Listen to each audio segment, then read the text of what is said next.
Hi, hello, and welcome to the Step One Foods live chat. Thank you again for joining me today. It's actually kind of exciting. We've had just a tremendous response to our first live chat, so much so that we've decided to continue the series and maybe even expand. So thank you for all your interest and for your great feedback. Today's topic is never diet again. And if you've been reading our blogs, you know that this has been a bit of a theme this month. One of the greatest quotes that I carry in the back of my mind when I think about diets is one from Toady Fields, who said, "I've been dieting for 2 weeks and all I've lost is 2 weeks." And I think that's what a lot of people experience, that diets by and large don't work. And it's because they're focused on the wrong thing. The diet industry is actually huge. We spend over $60 billion on diets and diet products every year. 75 million Americans are dieting at any one time. So it's a big issue. And, and if you think about it, if they worked, if diets worked, if all these programs worked, we wouldn't need them anymore. So there's something not quite right about how we're approaching this whole issue. And I think part of it is because diets tend to be quite restrictive, and they tend to then engender an obsession around food and kind of this want for things that you've eliminated, and ultimately they're not sustainable long term. What is sustainable is building health, because if you build health, you actually feel better. And if you forget about the weight part of it, it actually takes care of itself. I mean, for example, Step One Foods was not really created for weight loss, but it works for weight loss because the products are such that they're calorie controlled, even though they're very nutritionally dense. So if you do a back of the envelope calculation on this small tiny substitution that Step One Foods is based upon, if you, instead of eating a plain bagel with nothing on it in the morning for breakfast and a regular size Snicker bar in the afternoon, you trade that out for our pancakes and our chocolate bar in the afternoon, pretty much same for same in terms of the types of foods you're eating. But if you do that, it's 180 calorie difference on a daily basis. One day, that doesn't make much of a difference. You do that all year long, that's 18 pounds of weight that you might lose. So it's really about small, sustained changes that make the giant impact on health and ultimately on weight. Then the other things you might think about from the standpoint of where calories hide. When I talk to patients and I do a dietary review, one of the places that is often overlooked are beverages, are liquids. I've seen patients who drink 2 quarts of milk a day or have a glass of orange juice with every single meal. I mean, there may be benefits from those liquids. I mean, they have some nutrients, they have proteins, yes, vitamins, antioxidants, but they're also very, very calorie dense, right? I mean, so you're adding a lot of calories through liquids, which are not particularly satisfying or satiating. So one of the best places to reduce calories are from your liquids. So think about that. The number one liquid we should be consuming is water. Water. After that, tea and coffee, plain black, have lots of benefits from in moderation. You don't want to overdo the caffeine, but in moderation, these liquids are full of antioxidants. And full confession, I have a glass of wine every night, and that's my liquid calorie splurge. Okay, so one of the big things that I like to do during these sessions is to answer questions from our customers who have sent them in. So I'm going to move over to my screen here that shows them, and then I'll start answering them. And we have a ton ton of questions that have come in, and actually one of the things we're thinking of doing is doing another follow-up session in a couple of weeks, just answering questions without necessarily a theme, so we kind of keep up with all the questions that come in and answer your queries. And we invite you to, spread the word, let other people, let them know that we're doing this so they can join in and also hopefully learn from these discussions. Okay, question number 1. Let's see. Why is a Mediterranean diet better than a vegan diet? So the Mediterranean diet this year was voted as the healthiest diet, and it's not that a vegan diet can actually be very, very healthful if it's focused on whole, real foods. The issue with a vegan diet is that sometimes the focus is on eliminating animal products over the nutritional content of the food, right? So potato chips are vegan, right? That doesn't make them good for you. And so the probably the reason why the Mediterranean diet won out in the analysis and the surveys and the rankings is because the Mediterranean diet is really focused on a whole food way of eating. It's much more on the plant-based end of the spectrum, which is, if you look at the data around diet and health and healthy longevity, it's really a whole food plant-based diet that wins out every time. And I say this to my patients every single time. It is beans and greens and nuts and seeds and fruits and vegetables and grains, but in their most whole and unprocessed forms, right? So it's steel-cut oats, not Cheerios or Cocoa Puffy Krispies with a hint of oat flour. It's really as close to the original form of the carbohydrate or plant-based food that you can get to.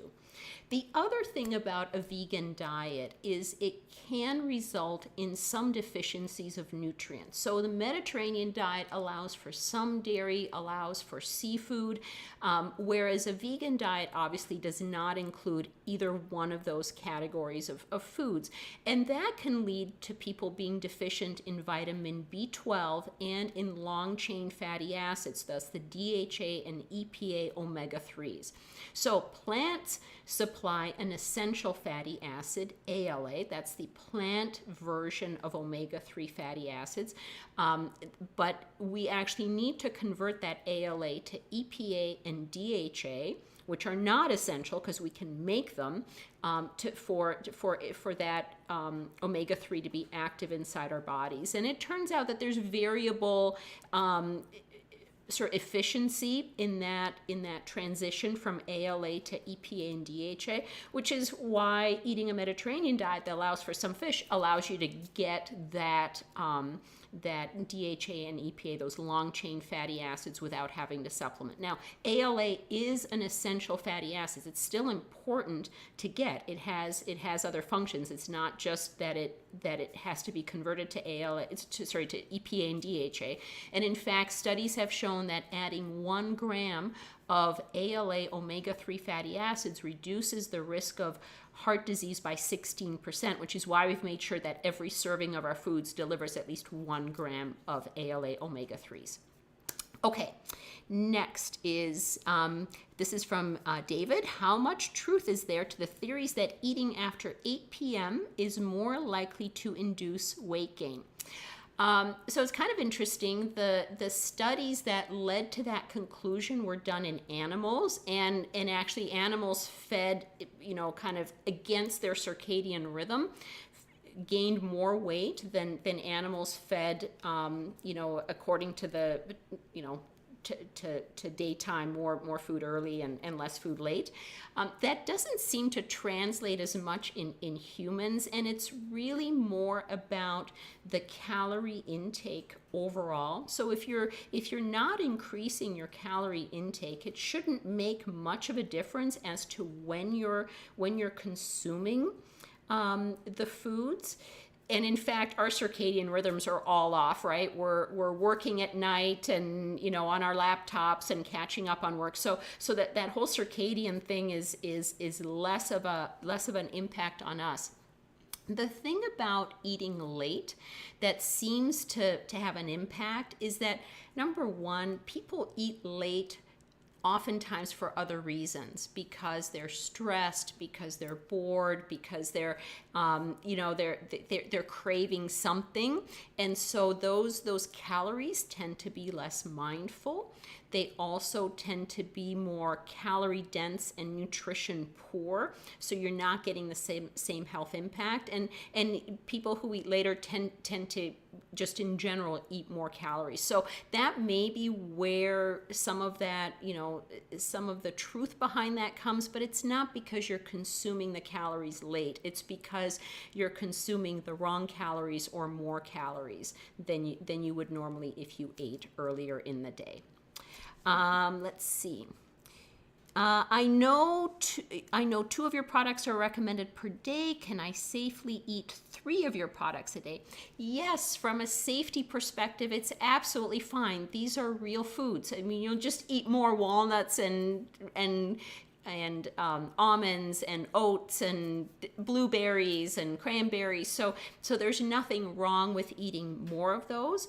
Again, our program, though, is meant for you to substitute what you're eating already for our food. So it's not a matter of adding, it's a matter of trading out. So you can absolutely eat them more than twice a day. There's nothing dangerous or wrong, or you can't go overboard, but it just make sure you substitute. The other thing I would say is our products are pretty high in fiber. Every serving delivers 5 grams of fiber, because the whole point is to increase your fiber intake by at least 10 grams a day. And if you read last week's blog, it was about the benefits of fiber, the health benefits of that, above and beyond cholesterol lowering, which is, and 10 grams should get most of us to that 25 to 29 grams of whole food fiber per day, where the health benefits are most likely to be seen. So that's why we have 10 grams in 2 servings. But at some point, that gets to be a lot of fiber for some people. So there may be kind of a break point in terms of how much of our foods you can eat because of the fiber and that its effects on digestive function. Let's see here. Do you have a suggestion? Do you have any suggestions how to satisfy the sweet tooth? This comes from June. I have a terrible sugar addiction. It's really interesting. One of the things that I've heard said by physicians and clinicians that are steeped in nutrition and food as medicine, that whole kind of movement, is that the thing you crave the most is the worst for you. So it's really interesting, and I found that the people who eat the most salt have are that crave salt tend to be the ones with high blood pressure. The ones that are craving the sugar tend to be the ones that are making their way into diabetes. So it's really, number one, recognizing that this is a component of food that you crave helps, and then try and find the foods that may be sweeter but are still healthy for you. Fruits, for example, are a great way to meet your sort of sugar or sweet fix without all the negatives associated with sweetened foods. So the effects of natural sugars, and you'll see that some of our products, actually seem like they're high in sugar, and it's because they're high in fruit. It has very different effect on our physiology than added sugars. So because natural sugars that come in the form of an apple, an orange, a blueberry, a raisin, they also come with a complex package of fiber and other nutrients, which blunt the effect of the blood sugar in our system, as opposed to added sugars. When you eat a teaspoon of sugar, boy, that gets absorbed really quickly inside your body and starts to affect your biochemistry, raising your insulin levels, shifting your body to a more storage kind of physiology where you're going to be more likely to create more storage type cholesterol, which is LDL, the bad cholesterol. You're less likely to create the non-storage form of cholesterol, the good cholesterol, the HDL. So HDL levels tend to go down. And actually triglyceride levels go up because that's the way we store sugar when our blood sugar levels are high. So you really want to avoid the added sugars. The other thing I would say is if you have a sweet tooth, boy, avoid the temptation to go to artificial sugars. Those are actually very counterproductive on multiple levels. And if you look at our blogs, there's one, I can't remember the title exactly, but I think it talks about diet soda and its effects on the gut microbiome. And it turns out that artificial sweeteners actually affect the composition of the gut microbiome in such a way that sugars from other sources, so regular sugars, added sugars, get absorbed much quicker. And that really affects, again, that whole insulin response. And it turns out that people that consume artificial sweeteners are no less likely to develop diabetes and other effects that you think would be more related to taking in pure sugar. So my advice to someone with a sweet tooth is, number one, recognize that it's a bit of an addiction for you and try to find substitutes that are natural and whole food based. And the most obvious for that is fruit. Okay, let's see. Here's another one. I am wondering what supplements you suggest. Fish oil, CoQ10, etc. This is from David. Is it safe to take supplements with your products? I have read that 1 to 2 grams of plant sterols daily is a range that most affects LDL levels. I'm currently already taking 2 to 3 grams per day within a gel cap form. Do you recommend not taking those as I transition to your product? Okay, a lot of things here in that one question. So first of all, in terms of supplements, if you look at the data, it is incredibly disappointing for the health benefits of supplements. Now, if you have a deficiency, like a vitamin D deficiency, a vitamin B12 deficiency, you should supplement that to bring your levels of those micronutrients, those vitamins into the normal range. So this is not about a deficiency, but just taking supplements in general doesn't seem to have much of a positive health outcome. I mean, after all, again, it's, if you look at it from the 30,000 foot view, we spend $30+ billion on supplements every year in the US. And, look around. How healthy are we? Doesn't seem to be doing much. And the data, the studies, have really been, like I said, very disappointing for health effects of supplements. So fish oil, this is something worth taking if you never eat fish, right? And if you're a vegan, you may want to take a fish oil supplement because you may not be getting enough of those long chain fatty acids. But just to take fish oil supplements for the sake of taking them doesn't seem to be very beneficial. CoQ10, I have a lot of patients that swear by CoQ10 as being the thing that helps them tolerate statin medications, that before they were achy without the CoQ10, now when they take it, they feel better. And there are some studies to suggest that one of the effects of statin medications is to reduce the circulating of levels of CoQ10. But the objective studies, the ones that have done this in clinical trials, blinded, placebo-controlled, have really, not shown a benefit from taking CoQ10. If it helps and it allows you to tolerate statins more, I don't have an objection, but but CoQ10 does not help lower cholesterol. A lot of people think it helps lower cholesterol. It doesn't help lower cholesterol. It can, in some instances, I think, and in some individuals, help mitigate the achiness that statins can cause in some people. Okay, is it safe to take supplements with our products? Yes, there's no adverse effect from taking supplements with our foods. Our foods are food.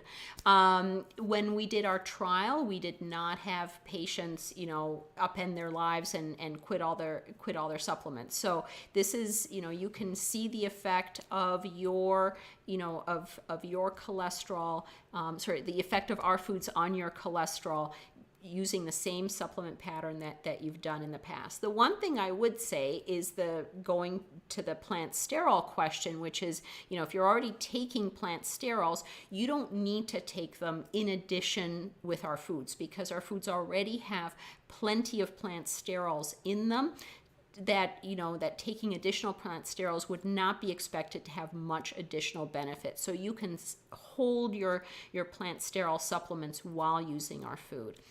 One thing I would say about plant sterols is if you're using them to help lower cholesterol, you must take them with food. They will not work if you take them on an empty stomach and then go about your business, because plant sterols only work when bile acids are present in the digestive system, and bile acids are only present in the digestive system in the setting of a meal, which is why our products work so well, because you take the plant sterols in automatically with food. So you maximize the effect of those. Okay. Let's see. How do you feel about non-GMO and and organic vegetables, vegetarian-fed poultry, grass-fed beef, and wild-caught fish better than conventional? I think anytime you can eliminate chemicals, additives, from the food chain is a good thing. So I think in general, if those are available to you, you can afford them, that's probably preferable. However, the biggest impact on health doesn't come from going non-organic to organic. It comes from going from processed food to non-processed food. That is the biggest message. We don't eat real food anymore. We eat things that are, food-like substances that come in packages. And yes, Step 1 Foods comes in a package, and it's convenient and it's easy and it's a bar like other bars. But the foundational ingredients are very, very different. They're whole, they're real, they're based on data showing the health benefits of all those ingredients. So it's a very different food offering than you see in the general grocery store. And I started this company because there was nothing I could recommend.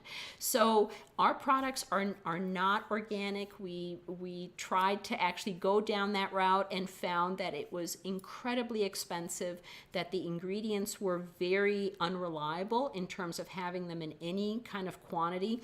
And again, the biggest impact you can have from a health and dietary perspective is going from a processed to a non-processed diet, not from non-organic to organic. If you can do all of that, that's probably better. But again, the greatest effect is reducing the amount of processed food in your intake. Okay. Here's a question from Greg, and it says, is there a cookbook you recommend? I know you recommend the Mediterranean diet, but it is challenging to find a cookbook that lends itself to the American palate. Okay, so actually, several years ago, someone gave me a cookbook. And it's actually full of vegan recipes. It's called Isa Does It. It's by Isa Rabinowitz. And I remember this moment vividly. It was Christmas morning, and we're all unwrapping our presents, and I'm wrapping this book, and I go, look what I got. And my whole family went, yay. It was not really received with great aplomb, but I would have to tell you that it is a fantastic cookbook, and I'm not a vegan. I don't ask my patients to become vegans, but if you want a cookbook that gives you recipes that work, are delicious, and even once a week or twice a week really up the amount of whole food, plant-based ingredients that you're putting into your body, boy, it's excellent. There's actually a recipe in there for mushroom barley soup that is worth the price of the book. So that is a cookbook I highly recommend to my patients. Okay, let's see, and this is going to be, I think, the last question I'm going to take. Let's see. I cannot take statins, so I have ordered your food products. I know I should consume 2 servings a day. Are these complete meal replacements? Could you elaborate on how often and maybe when? Okay. When people refer to meal replacements, they typically, in the medical sort of scenario, it more refers to things like Ensure and Boost, where what you're taking in contains every mineral and every vitamin and a certain amount of protein and carbs and things that it's really a substitute for a solid meal. So our products are not meal substitutes. They are sort of food substitutes. So it's a way to change out what you're eating already into something that's much more nutritionally impactful. So it's not necessarily a meal replacement, but it is a replacement in terms of improving what you're eating. Our foods are called step 1 for a reason. It's not step 1 to 100. We don't try to have you, change over everything. Just make a couple of simple changes a day. And that is often enough to yield a significant health benefit as measured by a cholesterol profile. There's way more to heart health than just cholesterol. It's not just about one number, it's about health in general. And again, if you look at the data, and we're a science-based company. If you look at the data, it's about a whole food plant-based diet is the thing that yields the greatest health benefits, whether it's for heart disease and cholesterol management, whether it's for cancer, whether it's for dementia. And I'm not here promising that that we cure cancer, but it is about a way of eating that seems to yield the greatest impacts on health in general, and that's a whole food plant-based diet in which we fit. So in terms of